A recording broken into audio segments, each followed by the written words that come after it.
Welcome to the Candidates Forum featuring candidates for the Citrus Heights City Council. My name is Kathleen Chauvin. I'm a member of the League of Women Voters of Sacramento County and the moderator for today's forum. This forum is co-sponsored by the League of Women Voters of Sacramento County and the Sacramento Metropolitan Cable Television Committee. This forum is being viewed live by an audience in the Sacramento County Board of Supervisors building and by a live cable television audience at home. It's also being taped for rebroadcast at Metro Cable Channel 14. The League of Women Voters is a nonpartisan, nonprofit organization of both men and women established to promote political responsibility through informed, active participation in government. The League does not support, endorse, oppose, or evaluate any particular candidate or party, although our nonpartisanship policy does not permit endorsement of a political candidate or party. We do, after careful study, take positions on political issues. Today, however, our purpose is purely educational. Our goal is to provide voters with information regarding the upcoming Citrus Heights City Council race in the November 2nd election. The format for today's forum will be as follows. Each candidate will make a 1-minute opening statement. Next, the candidates will respond to questions from our panel. The questions were submitted by the panelists and reviewed by League members before they were approved. Each candidate will have 1 minute to respond to each question asked. After the question and answer portion of the forum, each candidate will have 1 minute to make a closing statement. Due to the strict timing of the forum and in fairness to all of the candidates, we would ask the audience to withhold their applause until the end of the forum. Now I would like to introduce the candidates who are running for Citrus Heights City Council and who are participating in today's forum. The candidates drew cards as to where they would be seated, and so our first, on my far right, is candidate Brett Daniels. Good morning. On his left is candidate Kevin Kidder. Hello. Next to him is candidate Mel Turner. Hi. On my immediate right is candidate Charles Stone. Thank you. My immediate left is candidate Jen Montita. Good morning. On his left, candidate Steve Miller. Hello. And finally, candidate Jeannie Bruin. Good morning. Thank you for participating today. Also, we have panelists today. Our panelists are, we have Pia Lopez from the Sacramento Bee, and we have Kathy Locke from the Sacramento Bee. two panelists from the Sacramento Bee. Thank you very much. Okay, now let's begin. So, Mr. Daniels, would you like to make an opening statement? Sure, thank you very much. Well, we have 1 minute, so I'll try to go quick. First, thank you to the League for putting this on. This is the best way for people to get to know a little bit about us and hopefully look into it a little further in this important race. About me, mainly my background has been in law enforcement. I've spent about 25 years in the law enforcement industry. Also, 6 years of political experience, previously sitting on the council from 1999 to 2005.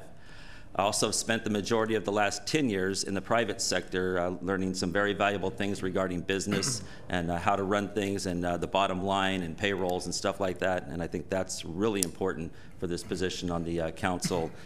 Also, I want to tell you a little bit about my campaign. The main focus will be on 3 things. That's enhancing public safety, opposing obstacles that get in the way of development and improving our city, and also opposing any effort to raise your taxes. Having been through this, I know some great questions will be asked, and so I'll stop there and look forward to the forum. Thank you, Mr. Kidder. Yes, hi, my name is Kevin Kidder, and I also want to thank the League for allowing me this opportunity to speak. I've recently moved to Citrus Heights. The neighborhood I live in, North Auburn Boulevard, I believe is a reflection of the challenges that are facing Citrus Heights over the next several years. A need to improve the economic environment of the area, while at the same time preserving public services for the residents. This means bringing new businesses into the region while improving the appearance and the functionality of the area. Public safety is going to require continuing emphasis as we bring this 1960s area into the modern times. Thank you. Thank you, Mr. Turner. Thank you, and again, I'm glad to be here as well. I'm a 28-year resident of Citrus Heights. My wife and I have raised our family there. We have committed ourselves to being in Citrus Heights and being a part of the community. I've been involved in the Planning Commission at Citrus Heights, the Police Activities League. I have a law enforcement background as well with the Department of Justice, Department of Corrections. I've been involved in quite a few community activities within and around the city, and now I feel it's very important for me to, I think, step up to the plate and get involved in being your voice. So part of what I'm trying to do here is to be a representative of the business community, an advocate for them, an advocate for residents who really enjoy living in Citrus Heights and shopping in Citrus Heights, but really want someone who will be a voice for them on the city council, and that's one of the reasons why I'm running. So I think my background, my preparation, being a member of the California Leadership, Chamber of Commerce Leadership Program, a graduate of that program, has really opened my eyes to the things that a person can do if they're willing to get involved. And I definitely am willing to be a full-time candidate right now, and obviously a full-time council member if I'm elected. Thank you. Thank you very much. Mr. Stone? Thank you. I'd like to thank the Women's League of Voters and also the fellow candidates for coming out today. I'm Charles Stone. I'm 34 years old. I've been a resident of Citrus Heights. My wife and I have been a resident of Citrus Heights for 9 years now. We have 2 boys who live in Citrus Heights and attend Woodside Elementary School. I work for the California Environmental Protection Agency in their law enforcement division.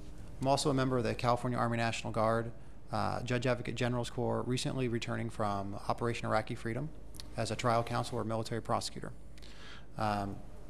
My priorities are obviously the same as many other people: to invest in our schools, to invest in our businesses, and to make Citrus Heights a better place to live. Thank you. Thank you very much. Mr. Montinton? Thank you.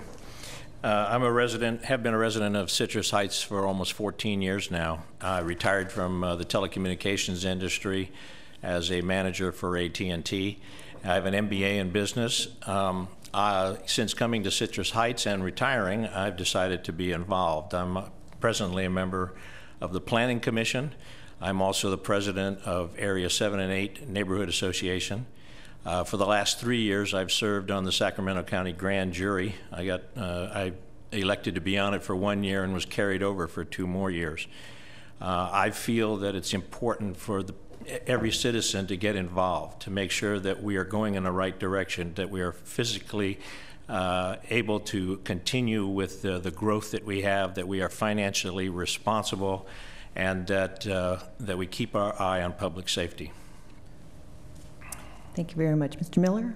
Thank you, and I'd also like to thank the League of Women's Voters and the candidates for being here today, and especially to you for tuning in on TV. I really appreciate the fact that you take the time to become an informed voter, and I wish everybody was. I have served on the City Council for 5 years and been mayor in 2008. Lived in Citrus Heights for over 24 years and raised our 2 children here. I'm very proud of my son, who graduated with a degree in political science from Cal Poly, and my daughter, who graduated from Chico State and now is serving in the military police in Germany. I look forward to serving another 4 years. For me, it's about my family, your family, and our community family, and I believe that success is built on these relationships. Thank you. Thank you. Ms. Bruins? Thank you to the League of Women Voters for holding this forum today, and to the other council candidates for showing up and letting us hear what you have to say. My name is Jeannie Bruins, and I am the longest standing current council member. I was elected in 2002. I've lived in Citrus Heights for 26 years, and I've been involved from the very beginning. As early as 1989, I was president of the Chamber of Commerce and subsequently their CEO for 12 years. In 1996, I co-chaired the successful campaign that made Citrus Heights a city. It's been my privilege to serve you these last 8 years, and I'd like to serve 4 more, because the path that we are on at this time that has made Citrus Heights so successful needs to continue. We are attracting businesses, we have new families coming into our community, we remain fiscally solid, and that's a journey we need to continue for at least the next 4 years. And I'd like to be part of that. Thank you. Thank you very much. Ms. Lopez, would you address your first question to Mr. Kidder? Sure. How would you assess the progress of the city since it incorporated, and what would you do differently than the current council has done over the next 4 years? Well, I've only lived there in Citrus Heights for a brief period of time, although I grew up in Sacramento and lived in the Bay Area. But since I have been there earlier this year, I've walked the neighborhoods around my residence. And as I say, I live in the North Auburn Boulevard area. And Citrus Heights, I understand, is on fiscally sound footing. It would help, in my opinion, to improve the area that I reside in, Auburn Boulevard, because it can be a major gateway to the community in competition with Douglas Boulevard for Roseville. I think that if we enhance Auburn Boulevard economically, it would look much better and draw many more people in. And that would be something I would look at somehow doing, maybe adding some more auto dealerships in that area, perhaps. Thank you. Mr. Turner? Yes. First of all, I'd like to look at what we've done, what we've accomplished in Citrus Heights, and obviously the credit goes to the current council and the current staff members. They've done a fantastic job of infrastructure. If you look at the ADA requirements throughout the city, you look at the new streets and sidewalks, the major intersections that have been constructed and improved and enhanced, the new parks, greenbelt areas. I mean, the pride that people who live in Citrus Heights have, I think, is probably capsulized with the community center. That community center opened in January of this year, and already they are receiving a huge number of bookings for rental. It's a void that's been filled, and there are many, many other voids throughout the city that have been filled by what I call the vision and the mission of the current city council. I also like to look at the police department in terms of what that has brought to us. They've done a fantastic job. What I'd like to see us improve, again, going back to what Mr. Kidder said, has to be Auburn Boulevard. I think that's an area for growth for us all. It's an economic engine that needs to be driven, and I'd like to see us do a lot more to try and get businesses and that community more in line with Citrus Heights. Thank you. Thank you. Mr. Stone? The progress of Citrus Heights has been amazing since our foundation a little over 10 years ago. We really went from just a Sacramento County community into a city. And during that time, we've had some growth spurts. The Auburn Boulevard development, the community center are obviously great milestones within the city. Founding our own police department has also been a great milestone. And that is a true credit to the current and former councils of Citrus Heights. Things that I would change. I would invest more into our schools and to our parks, and also infrastructure of lighting and sidewalks. Those, I believe, will bring the community together. Those will grow individual families, will attract businesses and attract families within the city of Citrus Heights, and thereby growing not only fiscally, but also as more of a community. Thank you. Mr. Montinton? Yeah, it's pretty hard to top. We built a community center for cash. We're booked at something like 450 bookings for the first year.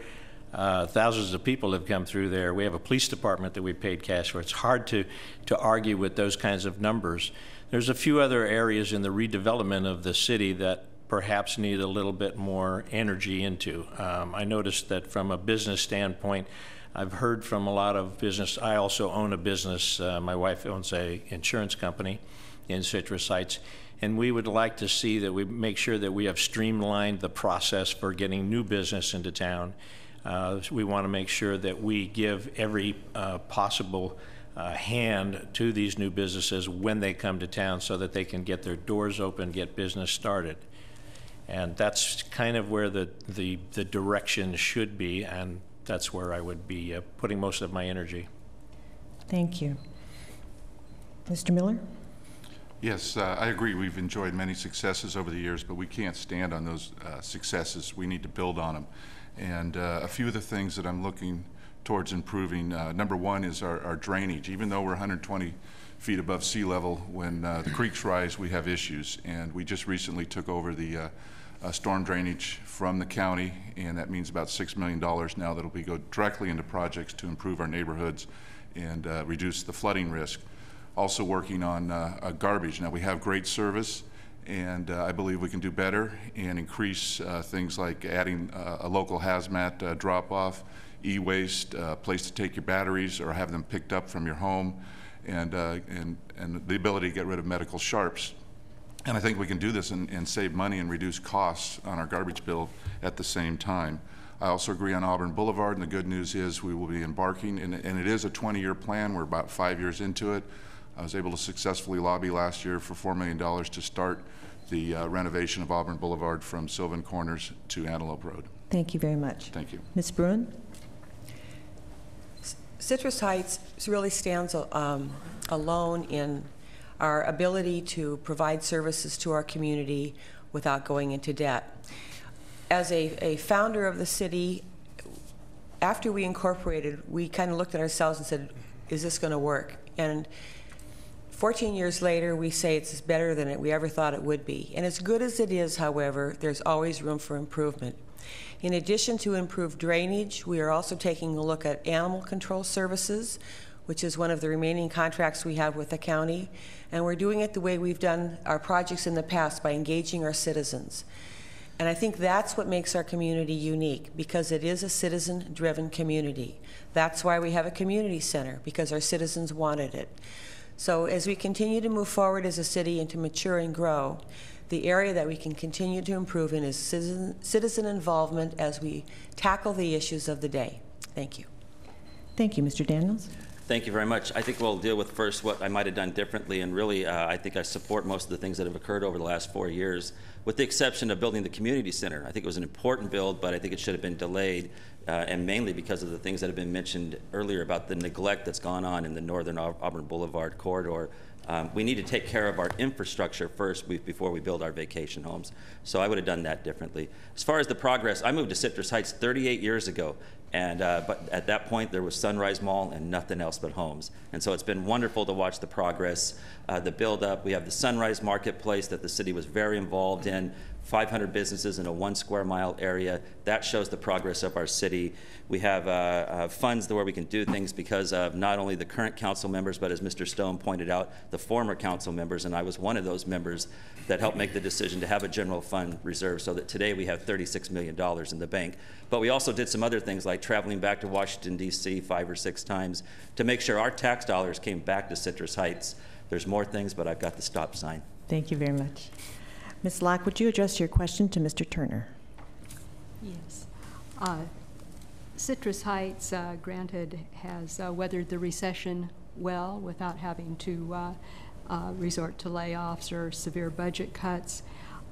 If, however, in the next 4 years you fell on hard times and were forced to make cuts, what would you cut first? What would you cut last, and why?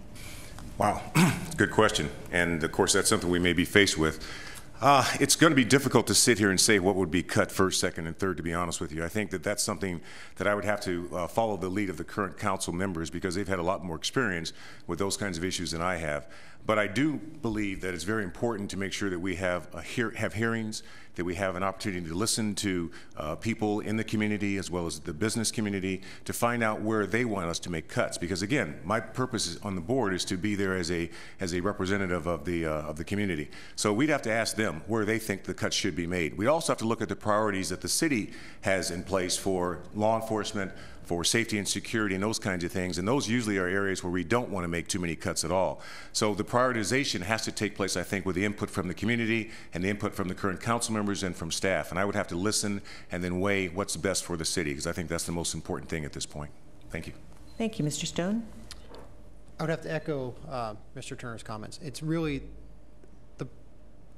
Citrus Heights is unique because of its ability to engage its citizens, have that community discussion, and find out what are the issues that the residents have. And then from there, determine what we need to put our resources towards and what we need to cut.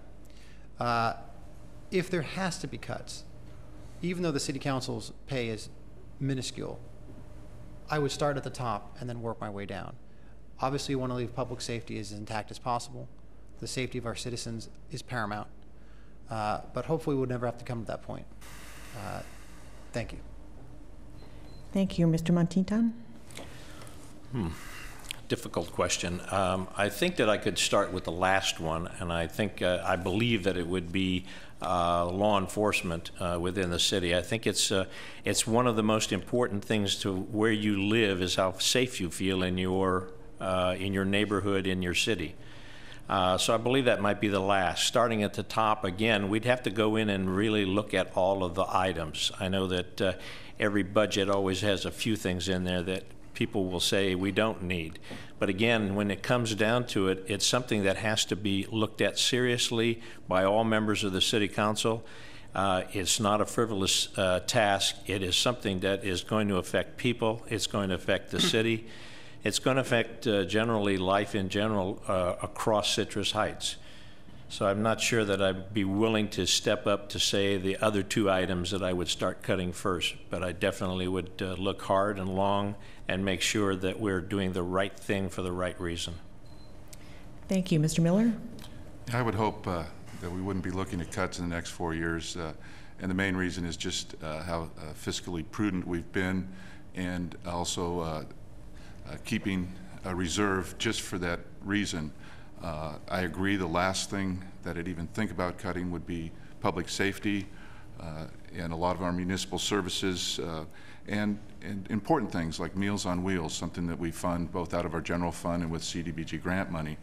Unfortunately, I think some of the first things to go would be some of the community events, say fireworks or whatever, and don't get all excited. I don't think we're planning on cutting the fireworks, but those would be some of the first things to go.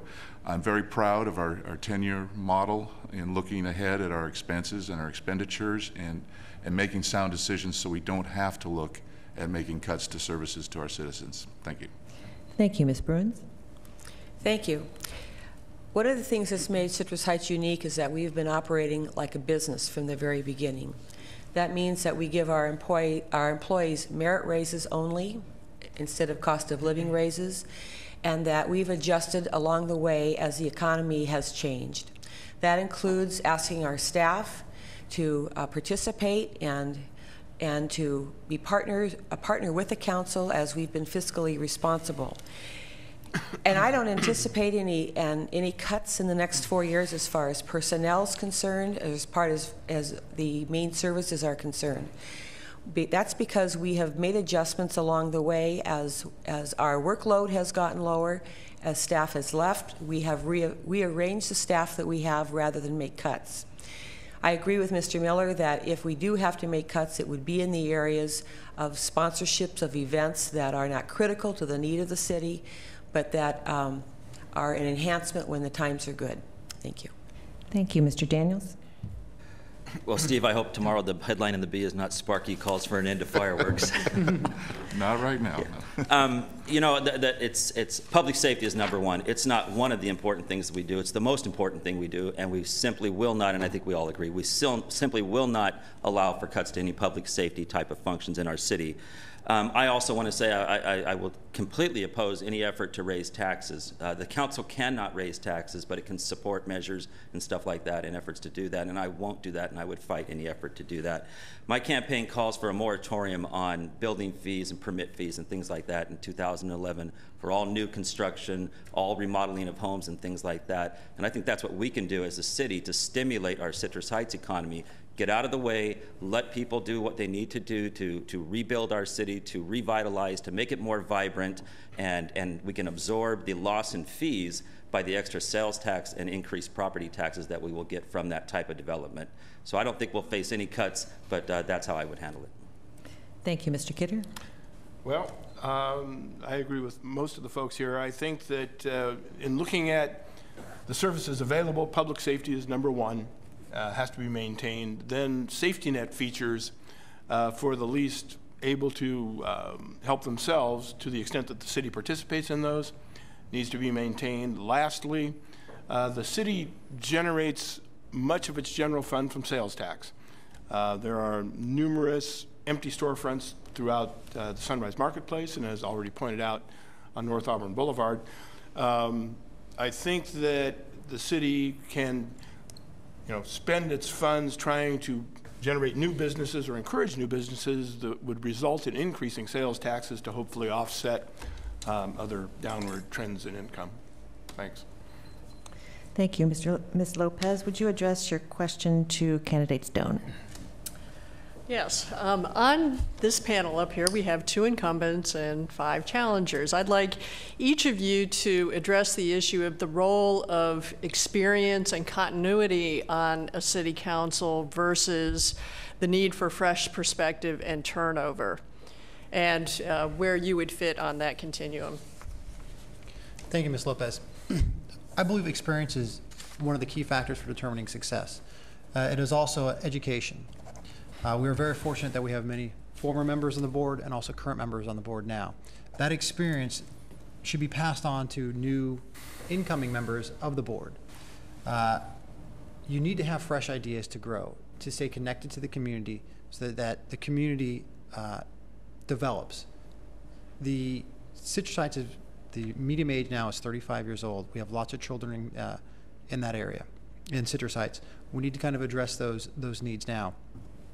Experience shows the younger members of the board how to get those things done in a fiscally responsible manner to ensure that we maintain our fiscal policies in such a way that we do not degrade services. Thank you. Thank you. Mr. Tantitan? Yes. Well, right now we have an empty seat. We have an empty seat on the city council. So it's more of trying to fill that empty seat with hopefully a person that will be able to bring the same kind of energy to the city council, the same kind of constructive criticism, and help the city council continue to move forward in a positive way. That's the reason that I'm running for the city council. I'm not sure that I would want to take on the incumbents. They've done such a fine job. It's tough to step up to that. But I think fresh blood, a little bit of insight perhaps from the community that maybe has been missed, to fill a seat that is empty and help support the city council, the city manager, and the entire residents of Citrus Heights to continue the good work that this city has been doing and continue to be a shining star really in all the cities of California. Thank you. Mr. Miller? Thank you. Oh, I'm sorry. Oh, I thought she said Bruins. I'm so sorry. Do you want to go ahead? No, go ahead. Okay, thank you. And I am looking forward to the fact that we will have a new council member. And as I look down this dais, I see a number of emerging leaders from our community. And one of the important things, and I'd encourage anybody out there thinking about getting involved, is our Chamber of Commerce Leadership Citrus Heights class. It really does cover. It's something that I took in 2003, and it really opened my eyes to what can be and how things are. And you always look for fresh ideas. Some of the new ideas, though, I've heard concern me, because I know we've been real strategic with fixing our roads, and I'd love to pave all our roads. I just don't know how we would spend over $50 million all at once to fix our roads and suspend building fees and planning permits and not raise taxes. So that would be a big concern, and I would just as soon continue being very strategic in planning how we fix our city. And we all know our roads need work, and we're getting there. Thank you. Thank you. Ms. Bruin? Thank you. Well, I believe that experience is very important, and I believe new ideas are equally as important. And one of the things that's exciting about this race is we're going to have both, with the hope that that I get reelected and that Mr. Miller gets reelected. We will have at least one new face on our council.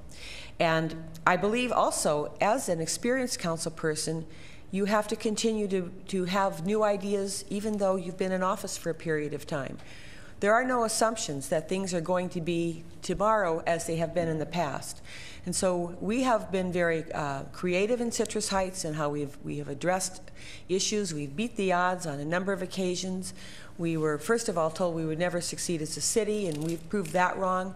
We've taken on the task of a new police department that in 4 years has become state-of-the-art in the state of California.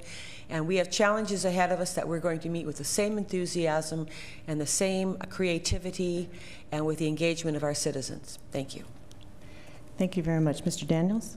Thank you. I think that's a great question. I think I'll go with both. I think you need experience and freshness, and I think I'm the guy that can bring that because I had that experience from being on the council previously from 1999 to 2005, but I've been out for 5 years, had a chance to freshen up a little bit.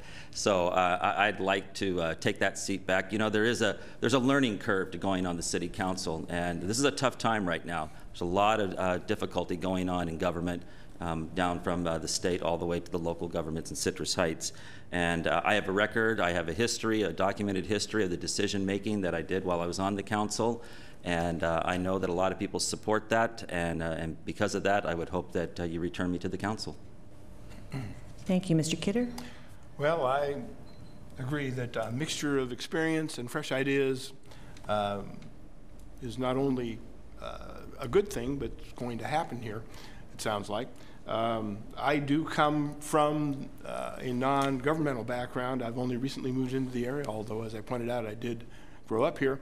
I think having someone come in who has not been involved with council workings with fresh ideas and a fresh perspective can really be helpful to the council, provided that the person is not divisive and that the ideas are shared, but that after thorough discussion, the people go along with what is decided in the council. And if the council can operate that way, then I think that's a good thing. Thank you. Mr. Turner? Yes, I truly agree that it's nice that we are going to be able to have a fresh face on the council this time around. And I also totally agree with the fact that the experiences there is extremely important for us to continue in terms of continuity. Without that, I think Citrus Heights could find itself in the same position as a lot of our neighboring cities and communities, and we don't want that. So I think the experience that I bring to the table, as well as a fresh perspective on questions in terms of how things have been done, does it mean that we continue to do things the way we've always done them? I think that I'm a good fit for the council. I get along very, very well with the incumbents. I think that the leadership class that I took with the chamber has prepared me in terms of understanding not only the role of the council, because it's a regional role as well. You sit on boards and commissions that are throughout the area, and you have to be involved in not only the city, but in terms of how those regional boards and commissions impact our ability to do what we do within Citrus Heights. And lastly, because it's a citywide election, we have to represent all of the residents within the city. And that means we're not beholden to any one community or one area, it's the entire city. Thank you. Thank you very much. Ms. Locke, would you address your question to Mr. Montitan? Yes. Citrus Heights is largely built out, but there is some opportunity for small infill projects. These often raise concerns among residents of existing neighborhoods. How would you balance the desire of current residents for development in keeping with the current character of their neighborhood with what is often the desire of developers and smart growth advocates for greater density? Did you hear the question? Yes. You did? Okay. That's a good question. That goes all the way back to the beginning, I think, of just about any city that was ever built. How do you get everybody to agree? We have a city that is partially rural, and people want it that way, and it's partially city, and people want it that way. The development of and redevelopment of the city has to be an ongoing process because, I mean, that's basically where we get our running money from, sales tax. So we have to continue to fill the storefronts. We have to continue to bring business into town. That's why I said one of the things that I wanted to make sure is that we have a streamlined process for doing that, that we have a way of making sure that we advertise businesses to the general public that are opening and what they might be providing for them. We want to help them in guiding them through the development of their first year of business, because there's a lot of not-for-profit companies out there that are set up to do that. So I would try to work that and work it with the public at the same time so that we get an agreement. Thank you. Mr. Miller? Yeah, infill developments is probably one of the most controversial issues I've dealt with over the past 5 years. It's pretty typical in a city like ours when you have a few what I would call fields remaining, and you've been looking out your window at this all the beautiful trees, and then the property owner comes along and wants to build homes. And my belief, and I've voted this way, is that if you were zoned and entitled to, say, put 4 houses on an acre, I've always approved that. Where it gets touchy is some of the zoning changes that we've had, where they've been zoned commercial and someone's wanted to come in and put high density. And again, I've consistently voted to keep those housing developments low density when that's come up. And there's been another situation where we actually voted against a development because the houses just the design didn't fit the neighborhood, and I really believe in protecting the character of our existing neighborhoods. Thank you. Ms. Bruin? Thank you. We're unique in another way, and that is that we are completely built out, and we have very little land, vacant land, to develop. The positive part of that is that we've never depended on developer fees to be successful, and so we've realized what we are, and we've realized that our charge to our citizens is to make life better within the confines of the restraints of being a built-out community. Redevelopment is always more difficult than new development, and I believe a balance is very important. The silver lining in the downturn in our economy is that we now have vacancies that we didn't have before, where we can attract new businesses, and we have homes that can be resold and can attract families back into our community. And we are seeing that activity take place in Citrus Heights. And so I believe density and open space need to be balanced by prudent, thoughtful decisions given the neighborhoods that we're working with. Thank you. Thank you. Mr. Daniels? You know, one of the greatest things about Citrus Heights, and I think the reason we are a success, is that we are built out, and some people actually have an opposite view. But we're built out for the most part, and so we know what we are today, we knew what we were 10 years ago, and we know what we're going to be 10 years from now.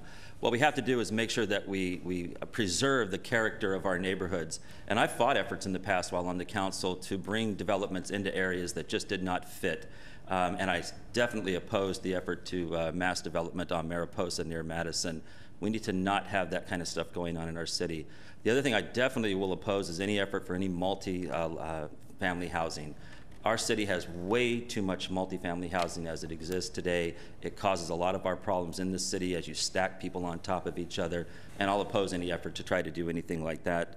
I think that this goes back also to that moratorium that I was talking about, that we need to do infill, we need to do redevelopment, we need to fix up what we have, and I'll be happy to sit down with you, Steve, anytime and explain how all that works and how we'll recoup that money from waiving those fees. Thank you. Thank you. Mr. Kidder? Well, Citrus Heights, at this point, I think has opportunity for commercial development, but probably, and there are opportunities for residential infill, but if you walk around the community, the residential areas in Citrus Heights, you'd think we were in an economic boom time with the number of for sale signs in front of homes.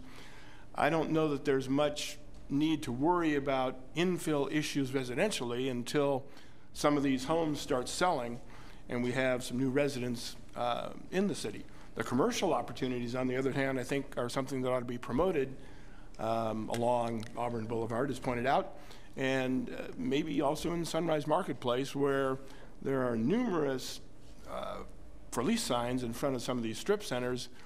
Perhaps there's a way to somehow reuse those for different kinds of commercial uses. Thank you. Mr. Turner? Thank you.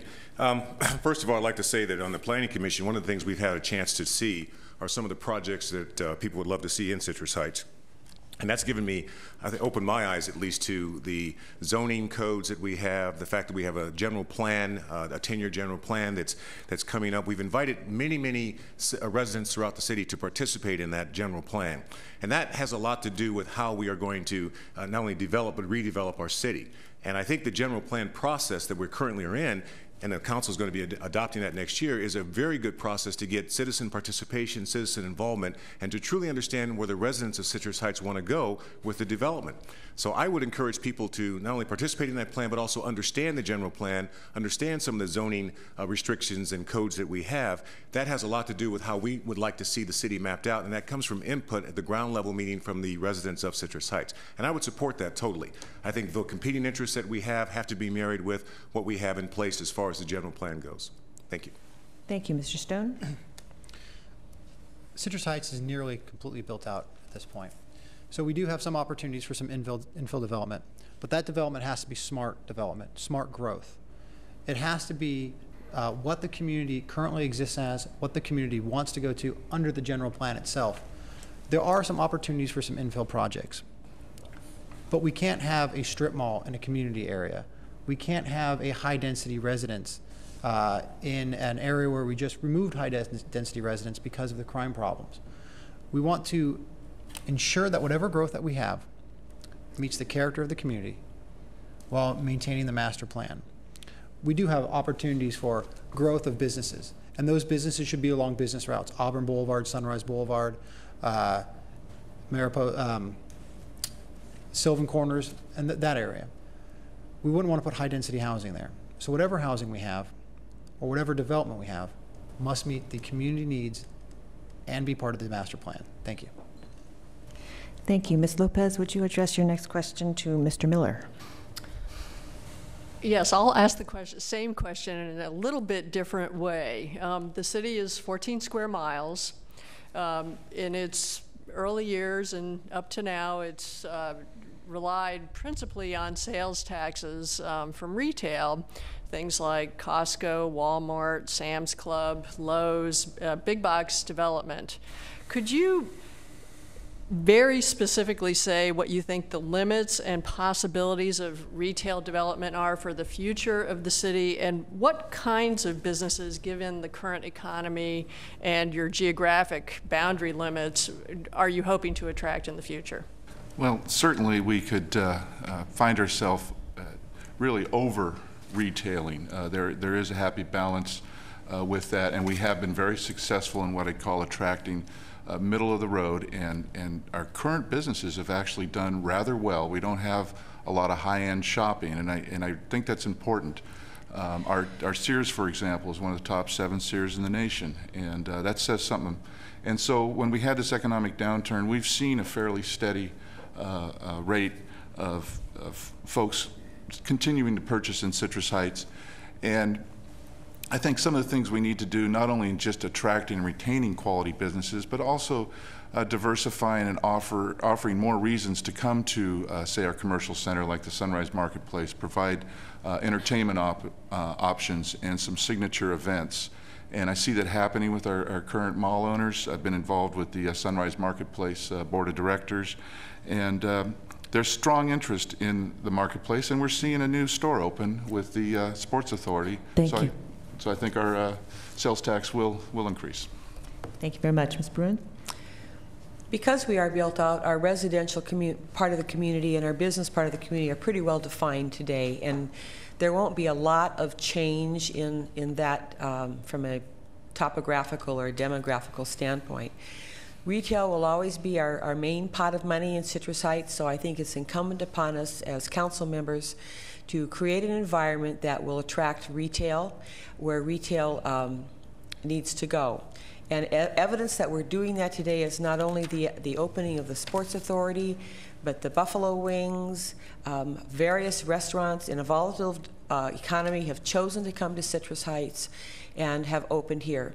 We have more openings coming forward. We have a medical group that's opening up in a former retail space, so we are encouraging diversification in our business community.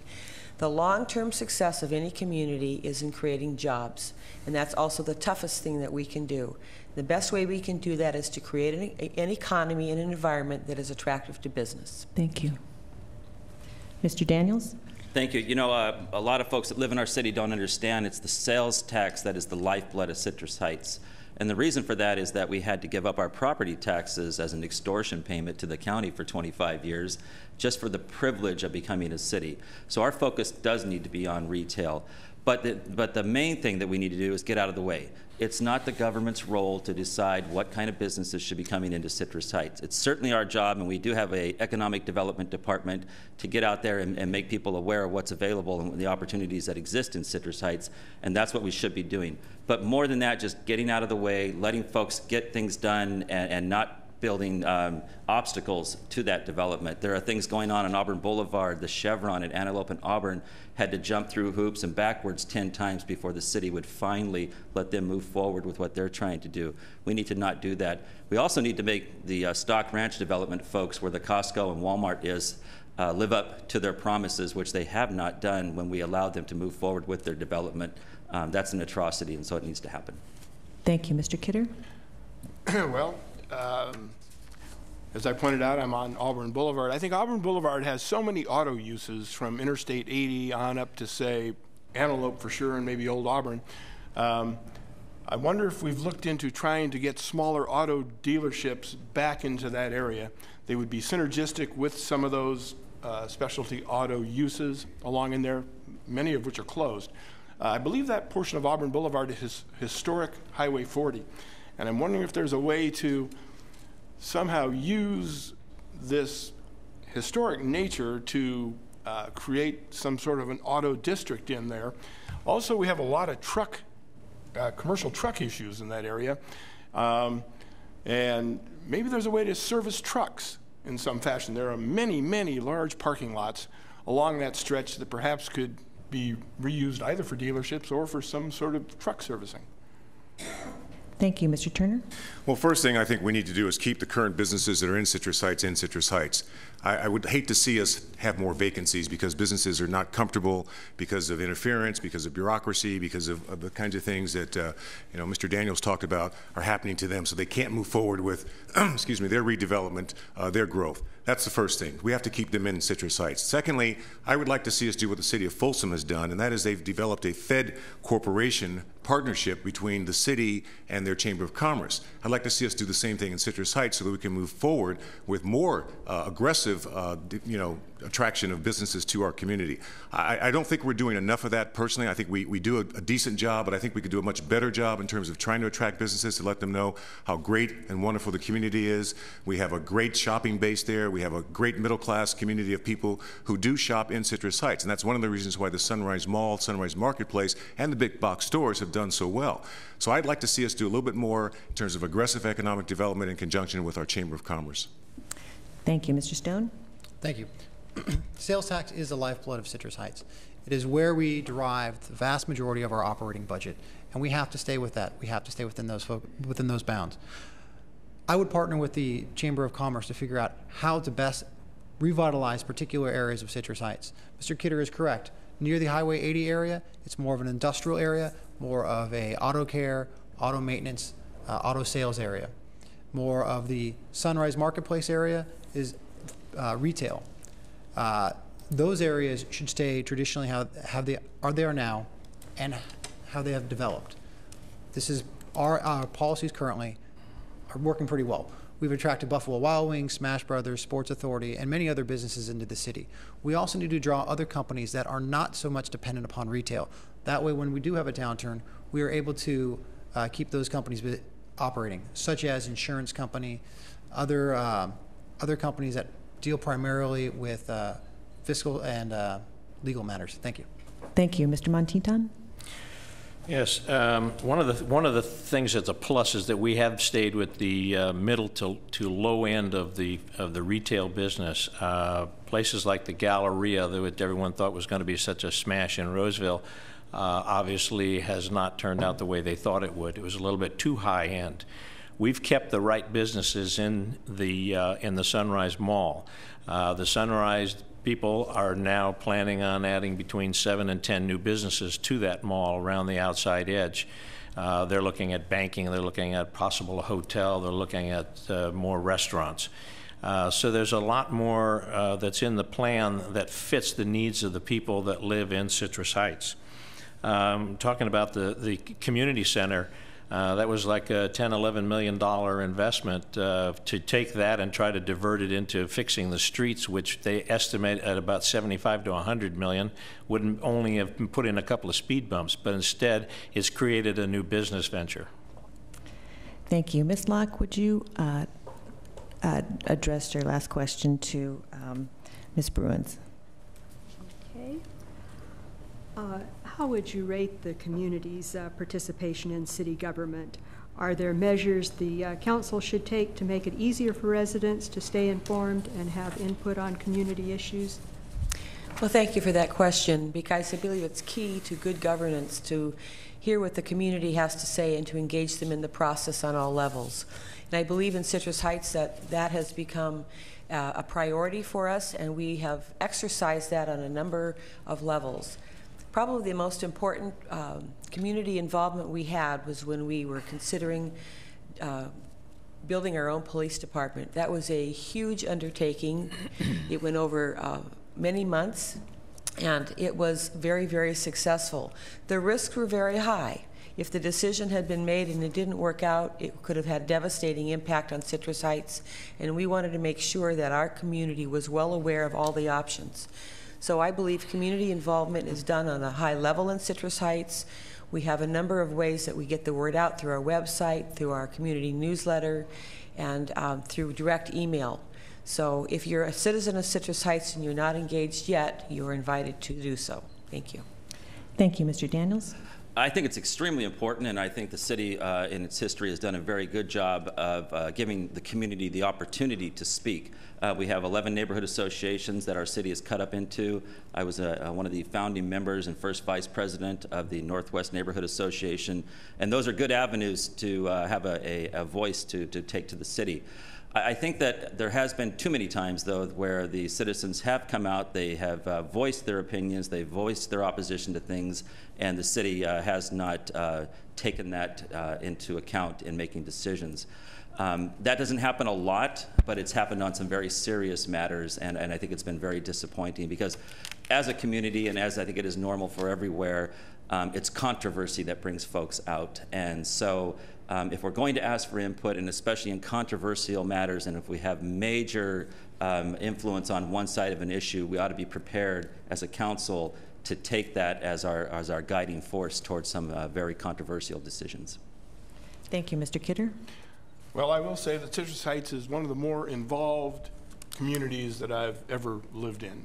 There are many, many events that are put on, held in Rush Park, for example.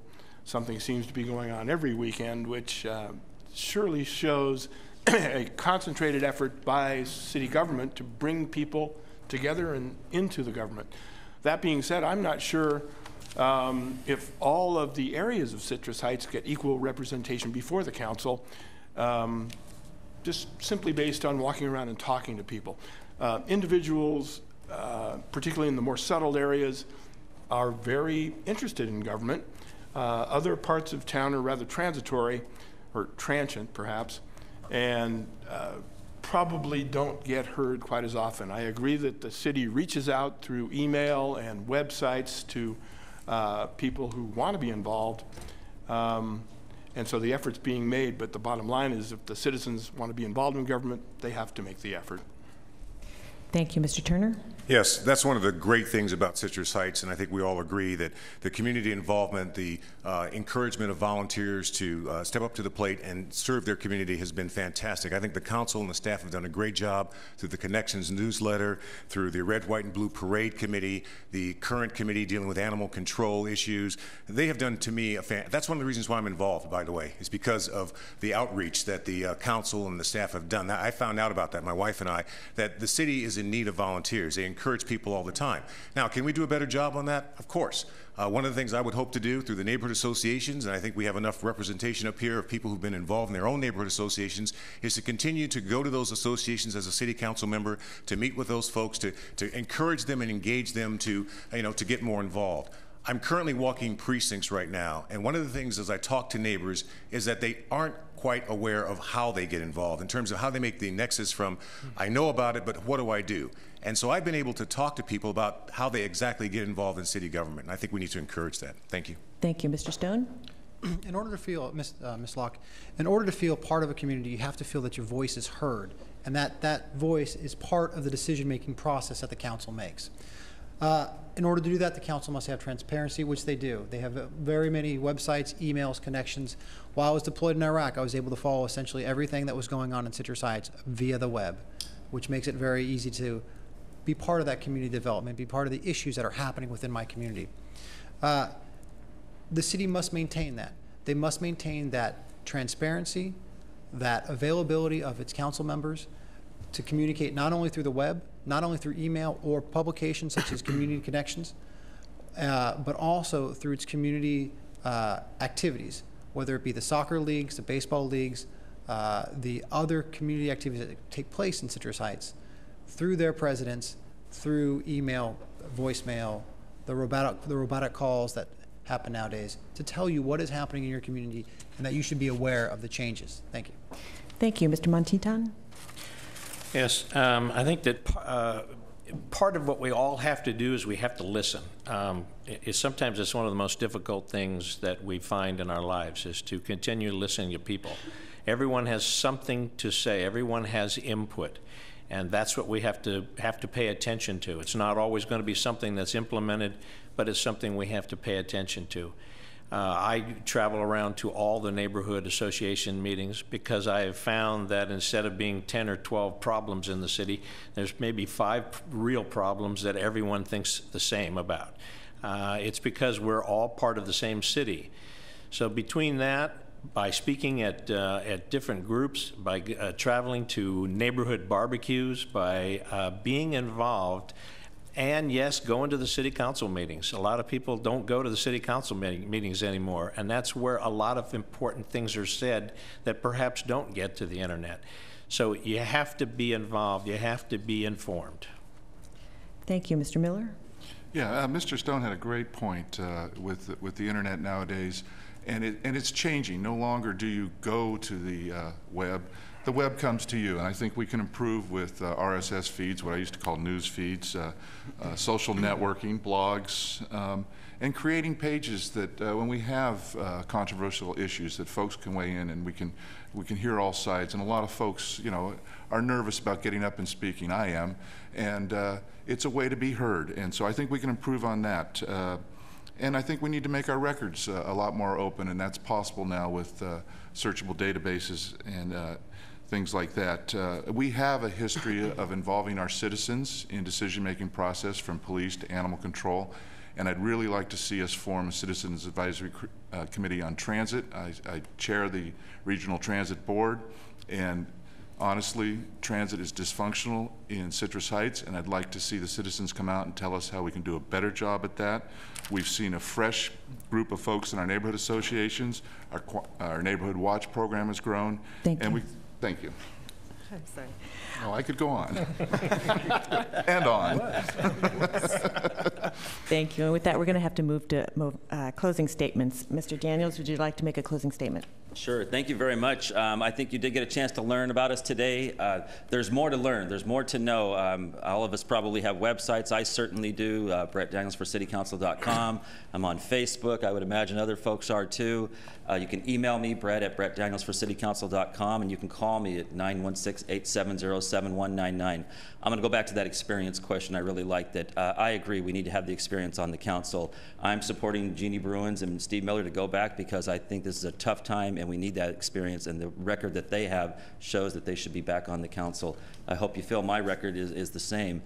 Some of the support I have, Joe Sullivan, the former president and executive director of the largest tax fighting group, the Sacramento County Taxpayers League, supports me, as well does the Sacramento County Deputy Sheriff's Association, Sacramento Lodge 7 of the Fraternal Order of the Police, civic leaders, business owners, citizens.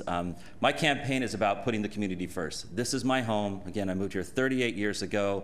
My kids go to school here. I love this city and ask for your support. Thank you. Mr. Kidder?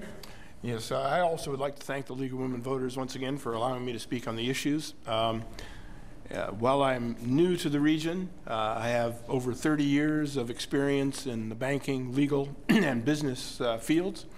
And I think I can bring some fresh perspective and ideas to the City Council. Again, I've walked around the neighborhoods handing out my own flyers, talking to a lot of people. My personal information is on the League of Women Voters website at Smart Voter, the Smart Voter website, and appreciate your tuning into that. Thank you. Thank you. Mr. Turner? Don't be surprised if I stop by your house and ask for your vote.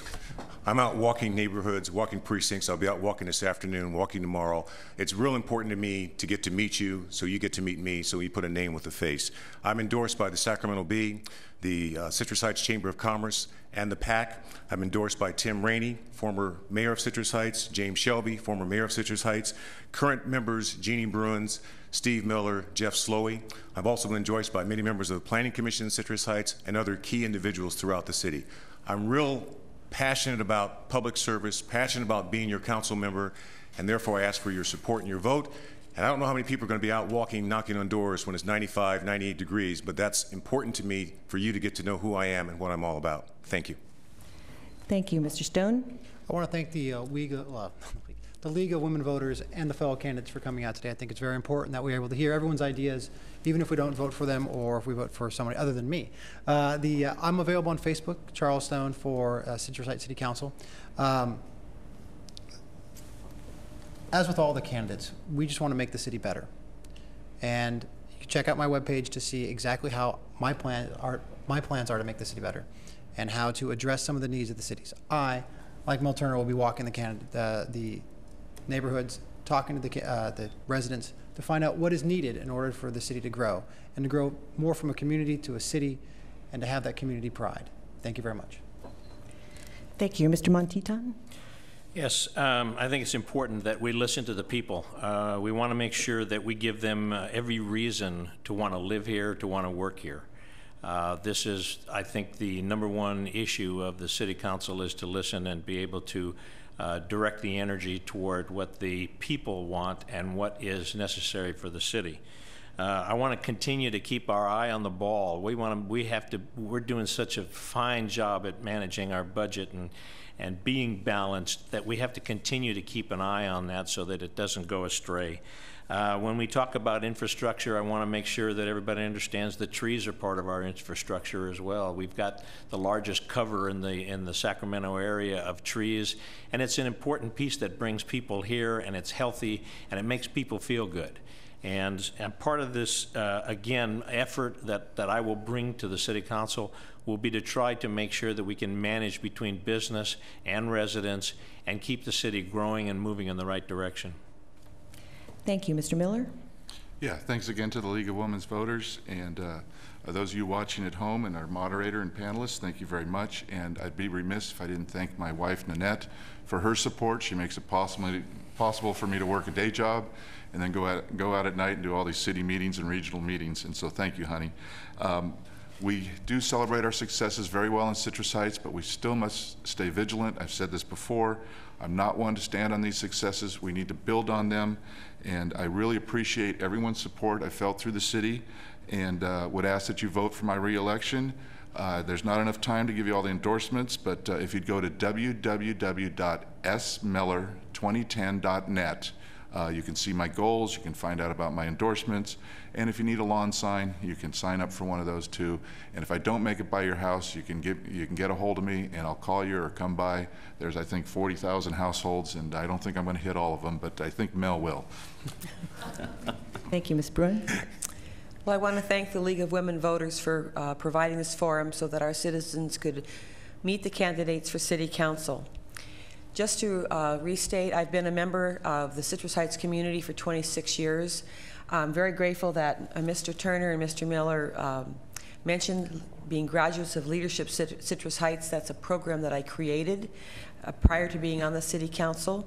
I've been serving for the last 8 years, and the reason it's important to re-elect me to City Council is because we have had smart governance, and we need smart governance going forward, and I've been part of that team.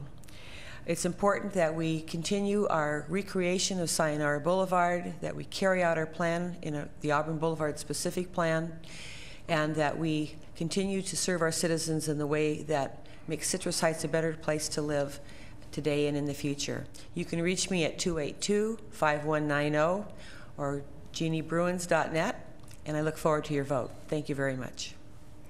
Thank you. On behalf of the League of Women Voters of Sacramento County and the Sacramento Metropolitan Cable Television Committee, I would like to thank the candidates and the panelists for participating in today's forum. I'd also like to thank the volunteers for taking time today to make this forum possible.